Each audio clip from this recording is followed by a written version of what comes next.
At sino naman kaya ang hindi papalag pagka ganito kasarap ang ihahain sa harap mo?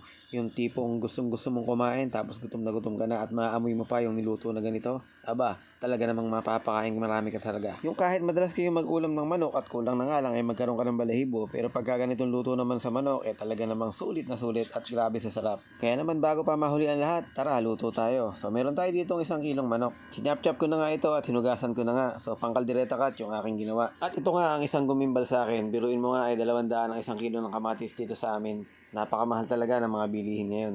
Gagamit din ako dito ng 2 pirasong patatas at gagamit ako dito ng 1 pirasong pechay bagyo. Isang pagbati sa lahat ng nanonood sa oras po na ito. Welcome po kayo sa Cook and Taste. At sa lahat po ng mga bagong followers natin dyan, welcome na welcome po kayo dito. So dito na nga, mag-i-start na tayong magluto. Meron tayo ditong pinainit na mantika at nilagyan na nga natin ang ating sibuyas. 1 pirasong sibuyas lang yan na medyo malaki. At nilagyan ko na nga rin ang hiniwa ko na kasing laki ng aking lalaki na luya. Hinihintay ko lang na lumabas yung aroma ng aking sibuyas at luya at pwede na nating ilagay itong ating mga bawang. At pagkalagay natin ng bawang, hahaluin ko lang ng mga 30 seconds ito. After ng mga 30 seconds, dito ko na nga ibubuhos yung aking hiniwang mga ginto o yung aking hiniwang mga kamatis. Swerte na lang talaga yung mga taong may tanim na kamatis sa kanilang mga bakuran o sa mga gilid-gilid sa mga paso. Napakaswerte po ninyo dahil napakamahal po ng bilihin na lalo na ang kamatis. Kung napanood nyo na nga yung aking mga lumang video, madalas din ako magbanggit doon na kung meron kayong mga pwesto, magtanim kayo ng mga gulay-gulay. Napakahalaga ng may sarili kang tanim, hindi ka nabibili at hindi ka na rin magagastusan ng mahal lalo na pagkakamahalan ng gulay. Ngayon naman, isa-isa ko nang inilagay yung mga manok. Isasangkutyan natin itong mga manok dito sa ating maraming kamatis. Titimplahan ko lang ito ng patis. So medyo marami-rami ang patis ang aking ilalagay dito. Dahil once na naglagay ako ng patis ay hindi na ako gagamit ng asin. Maglalagay din tayo dito ng pamintang pino. Meron ako ditong seasoning, so nilagyan ko lang ng isang sachet na maliit.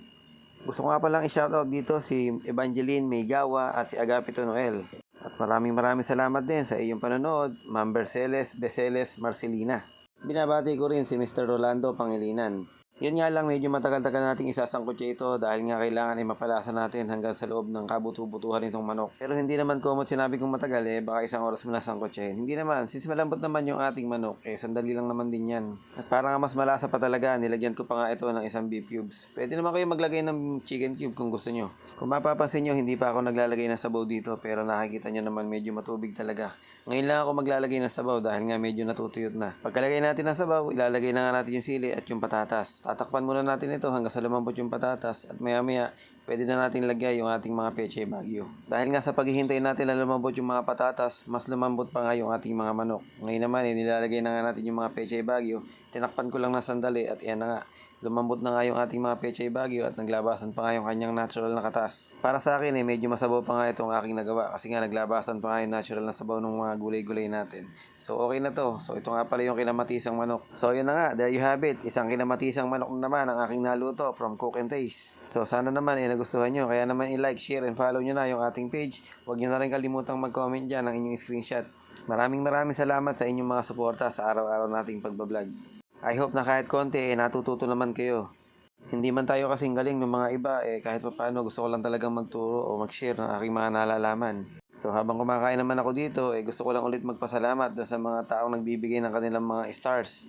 Si Lord na po ang magbabalik ng inyong kabaitan. Sa mga OFW po natin dyan, ingat po kayong lahat dyan. Sa mga seafarer natin dyan, maraming salamat din po. Ingat po kayong lahat. At dito naman sa ating lupang hinirang, salamat po sa inyong suporta. Hanggang sa muli, I love you all.